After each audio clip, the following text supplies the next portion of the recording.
শুরুতেই ভেনেজুয়েলা পরিস্থিতি প্রসঙ্গ।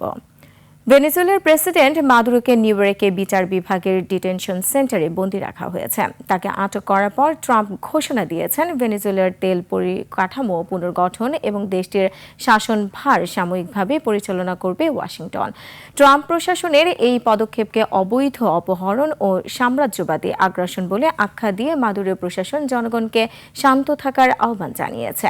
এদিকে হামলা ও যুদ্ধ বিরোধী বিক্ষোভ হয়েছে যুক্তরাষ্ট্রের বিভিন্ন জায়গায়। ট্রাম্পের হামলা শুধুমাত্র ভেনেজুয়েলার তেলের ক্ষেত্র দখলের উদ্দেশ্যেই হয়েছে বলে মন্তব্য করেছে দেশটির কংগ্রেস ও সিনেট।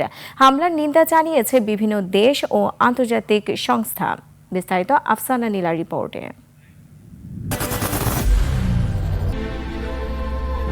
I am Ox.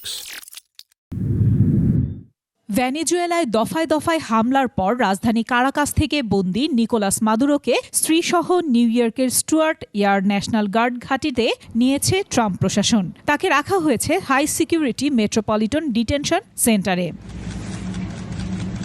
মাদুরোর বিরুদ্ধে মাদক সন্ত্রাসবাদ এবং যুক্তরাষ্ট্রে বিপুল পরিমাণ কোকেন পাচারের অভিযোগ এনেছে যুক্তরাষ্ট্রের বিচার বিভাগ। নিউ ইয়র্কের সাউদার্ন ডিস্ট্রিক্ট কোর্টে তার বিচার প্রক্রিয়া শুরু হতে যাচ্ছে।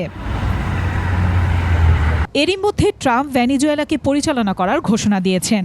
বলেছেন ভেনেজুয়েলায় ক্ষমতার শান্তিপূর্ণ রদবদল না হওয়া পর্যন্ত দেশ চালাবে যুক্তরাষ্ট্র।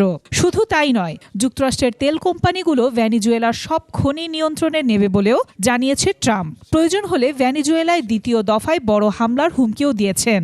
The oil infrastructure and start making money for the country.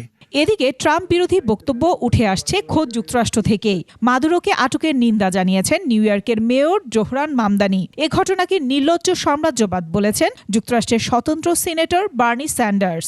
আর পুরো ঘটনা মাদক পাচার নয়, ভেনেজুয়েলার তেলের জন্যই বলে মন্তব্য করেছেন মার্কিন congressman Jack Auchincloss. Maduro and his wife will soon. বলা হচ্ছে ট্রাম্পের এই পরিকল্পনায় বড় ভূমিকা পালন করবে মার্কিন জ্বালানি কোম্পানিগুলো। ট্রাম্পের দাবি, ভেনেজুয়েলার তেল সম্পদকে কাজে লাগিয়ে দেশটির অর্থনীতি পুনরুদ্ধার করাই এখন ওয়াশিংটনের মূল লক্ষ্য।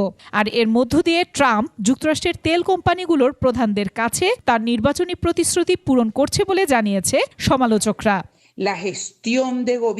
ভেনেজুয়েলায় হামলা চালিয়ে প্রেসিডেন্ট নিকোলাস মাদুরোকে স্ত্রীসহ তুলে আনার পর যুক্তরাষ্ট্রের বিভিন্ন শহরে যুদ্ধবিরোধী বিক্ষোভ শুরু হয়েছে। কারো কারো হাতে ভেনেজুয়েলার পতাকাও দেখা গেছে। ওয়াশিংটন, নিউ ইয়র্ক, বোস্টন, মিনেপোলিস সহ বিভিন্ন শহরে যুদ্ধবিরোধী বিক্ষোভ হচ্ছে। অন্যদিকে ভেনেজুয়েলায় এই হামলার তীব্র নিন্দা জানিয়েছে জাতিসংঘ ও অ্যামনেস্টি ইন্টারন্যাশনাল সহ বিভিন্ন আন্তর্জাতিক সংগঠন।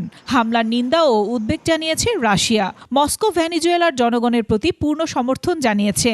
আর অন্য দেশের সার্বভৌমত্ব লঙ্ঘন বন্ধ করে মাদুরোকে ছেড়ে দিতে যুক্তরাষ্ট্রের প্রতি আহ্বান জানিয়েছে চীন। এছাড়া ব্রাজিল, উত্তর কোরিয়া, কিউবা, ইরান সহ অনেক দেশ হামলার নিন্দা জানিয়েছে। কলম্বিয়া সীমান্তে পাহারা জোরদার করেছে দেশটির প্রশাসন। আর ভেনেজুয়েলা প্রশাসন এ হামলাকে সাম্রাজ্যবাদী আগ্রাসন বলে নাগরিকদের শান্ত থাকা এবং দেশের নেতৃত্ব ও সামরিক বাহিনীর প্রতি বিশ্বাস রাখার আহ্বান জানিয়েছেন। নিকোলাস মাদুরোর অনুপস্থিতিতে ভাইস প্রেসিডেন্ট ডেলসি রদ্রিগেজকে দেশের ভারপ্রাপ্ত রাষ্ট্রপতির ভূমিকা দেওয়া হয়েছে। আফসানা নীলা, ডেস্ক রিপোর্ট, 21 টেলিভিশন।